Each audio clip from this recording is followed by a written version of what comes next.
Sobat Migran semuanya, apa kabar? Semoga teman-teman senantiasa diberikan kesehatan, ya apalagi ya dalam keadaan seperti sekarang ini ya.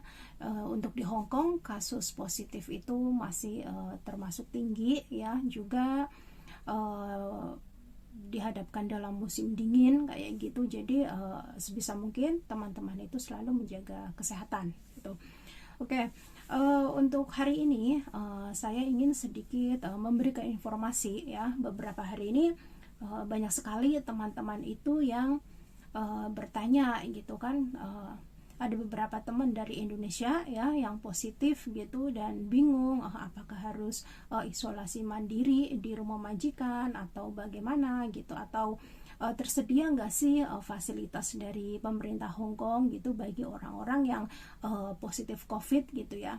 Tidak hanya untuk warga lokal saja, tetapi untuk pekerja migran itu sendiri itu. Oke. Bagi orang-orang yang positif COVID-19 ya, sekarang ini bisa mendaftarkan diri ya untuk mendapat fasilitas isolasi dari pemerintah melalui email, WhatsApp, dan WeChat yang disediakan oleh Departemen Layanan Pemadam Kebakaran atau Fire Service Department atau FSD. Akan tetapi layanan ini prioritas layanan ini bergantung pada ketersediaan fasilitas isolasi, lingkungan tempat tinggal pemohon, kondisi medis atau faktor lainnya. Jadi mungkin ada beberapa yang sudah mengajukan tetapi belum dijemput untuk pindah ya ke tempat fasilitas yang disediakan oleh pemerintah gitu, karena ada juga yang tidak mendapat gejala gitu ya, tidak ada gejala atau gejala ringan gitu, karena ada juga orang-orang yang positif itu mengalami gejala yang mungkin dikatakan bisa parah kayak gitu. Jadi ya itu ada beberapa pertimbangan mana yang perlu pindah ke tempat karantina atau cukup berada di isolasi mandiri di rumah seperti itu. Oke. Kemudian setelah menerima pesan dari FSD ya atau Fire Service Department akan mengeluarkan panduan kepada orang yang positif tersebut gitu. Apa saja sih yang perlu kita isi ya sebelum melakukan permohonan isolasi dari fasilitas isolasi dari pemerintah. Oke, tahapannya pertama yaitu permohonan harus orang yang terbukti positif COVID-19 melalui tes PCR, swab, atau melalui antigen rapid test gitu. Kemudian yang kedua adalah mengisi formulir. Apa saja sih yang perlu kita isi? Yaitu pertama, nama lengkap kita, kemudian umur, jenis kelamin, kemudian nomor Hong Kong ID, alamat tempat tinggal, kemudian metode tesnya, yaitu dia yang kita sebutkan di tahapan pertama, yaitu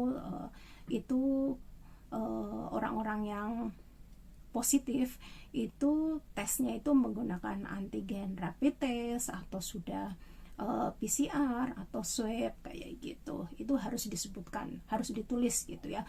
Kemudian yang terakhir adalah tanggal kapan melakukan tes dan tahu bahwa dirinya ini positif COVID kayak gitu. Setelah semuanya diisi, lalu dikirim melalui email ya. Kalau email itu fsd_cif at hkfsd.gov.sk.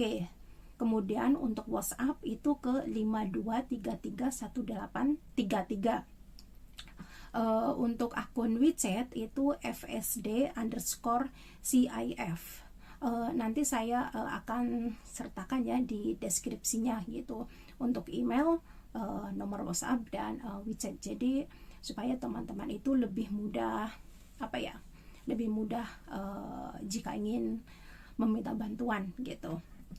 Dan untuk teman-teman ya yang mungkin melakukan tesnya itu swab itu di community center kayak gitu kan, biasanya kan mendapat SMS gitu kan. Ada, kalau nggak salah ada 2 SMS ya. Yang pertama itu memberitahukan negatif atau positif kayak gitu, dan apabila positif itu biasanya pemerintah juga akan mengirimkan kembali hasil formulir untuk diisi gitu. Kalau memang teman-teman itu dari majikan itu menyarankan untuk tetap karantina mandiri ya di rumah, ya sudah gitu. Tetapi kalau membutuhkan bantuan ya fasilitas karantina dari pemerintah, ya dari formulir yang dikirimkan oleh pemerintah itu bisa teman-teman isi dan dikirimkan. Nah setelah nanti dikirim itu biasanya nanti akan mendapat jawaban atau ditelepon dari staf ya dari pemerintah tersebut gitu, apakah akan menanyakan bagaimana keadaannya seperti itu, dan nanti akan diberitahu apakah perlu pindah ke tempat karantina yang disediakan oleh pemerintah atau tidak gitu. Oke. Mungkin ya ini yang bisa saya sampaikan. Semoga bermanfaat bagi teman-teman semuanya, dan selalu ya menjaga kesehatan, perbanyak minum air putih dan juga vitamin ya, buah-buahan, sayur kayak gitu, supaya imun kita itu tetap baik ya, dan jangan stres gitu.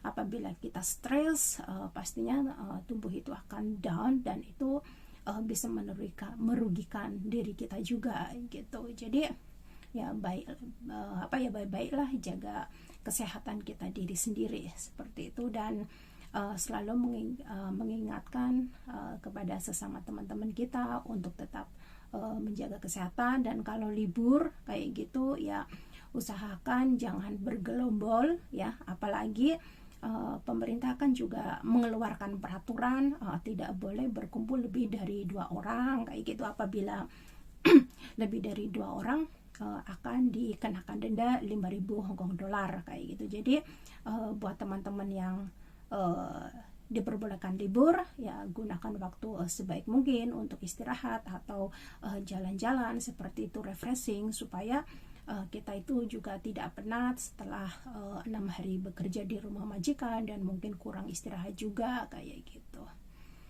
Oke. Terima kasih teman-teman semuanya. Apabila ada pertanyaan atau membutuhkan bantuan bisa menghubungi saya ya. Nanti saya akan sertakan nomornya.